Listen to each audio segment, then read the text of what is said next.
Hello everyone, I'm Paul and this is problem 1886. Determine whether matrix can be obtained by rotation. This is an easy problem and here I will show you my thought process and efficient solution. Our job is here in the title. We are given two binary matrices, meaning matrices with only zeros and ones. One is the initial matrix, the other one is the target. And we need to return true if it's possible to transform the initial matrix into the target by rotating it any number of times 90 degrees to the right. If we can't, if it's impossible, we return false. So if we're given this input, here is the visual representation of the initial matrix. And we are trying to get the target. So even that this is not equal to the target, we can rotate this to the right and get this. As you can see, these three ones are now here in the left.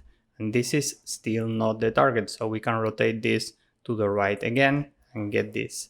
And as you can see, this is equal to the target. So at this point, we can return true. Now let's say that this number is 0. We could rotate this once and get this where this element is 0. Here, this is not the target, so we can rotate the matrix one more time.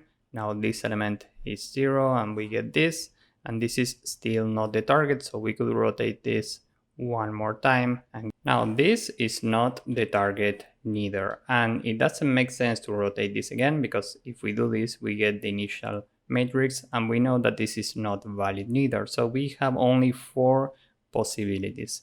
Given that none of this is the target, we can just return false in this case. So the solution is quite simple. We need to rotate the initial matrix 4 times as maximum. Each time we are checking if we have the target, and if we do, we just return true. If we reach the 4 rotations and we never find the target, we just return false. Now the main question here is, how can we rotate a matrix?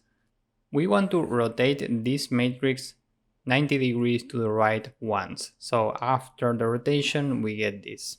There's a very simple trick for this, which is that first we can swap rows and then we can swap diagonals. Let's see what this means. First, we need to swap rows. Given that here we have 3 rows, the middle row should stay as it is. So first we are here. We are swapping these 2 elements. This is now 1, this is now 0. Next here, this is now 1, this is now 0.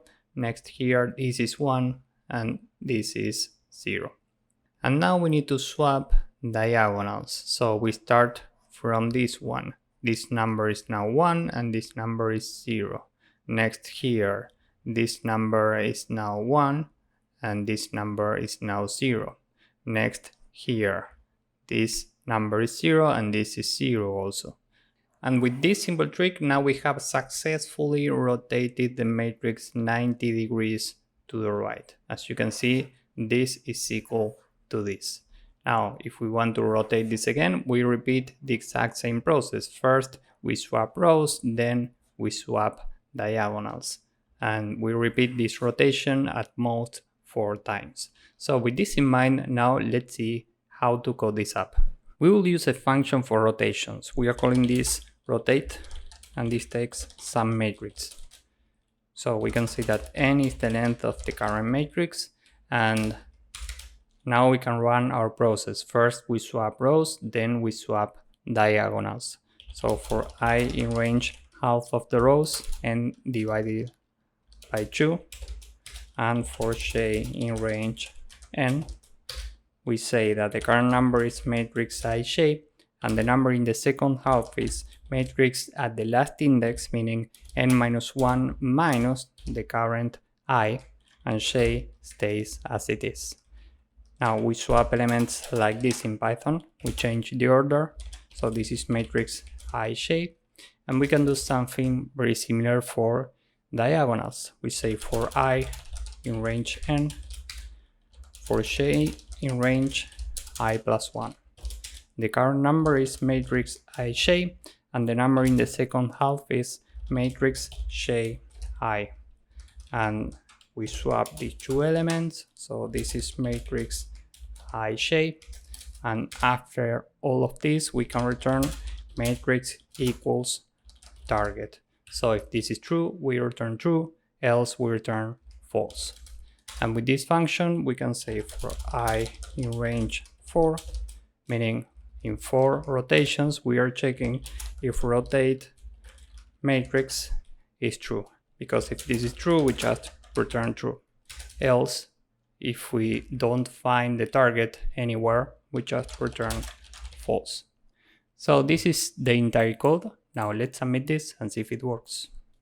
As you can see, this works and it's very efficient. Here time complexity is 4 times n squared, which is overall big O of n squared. And space complexity is big O of 1. So if you found this useful, please drop a like, subscribe, and see you in the next one. Bye bye.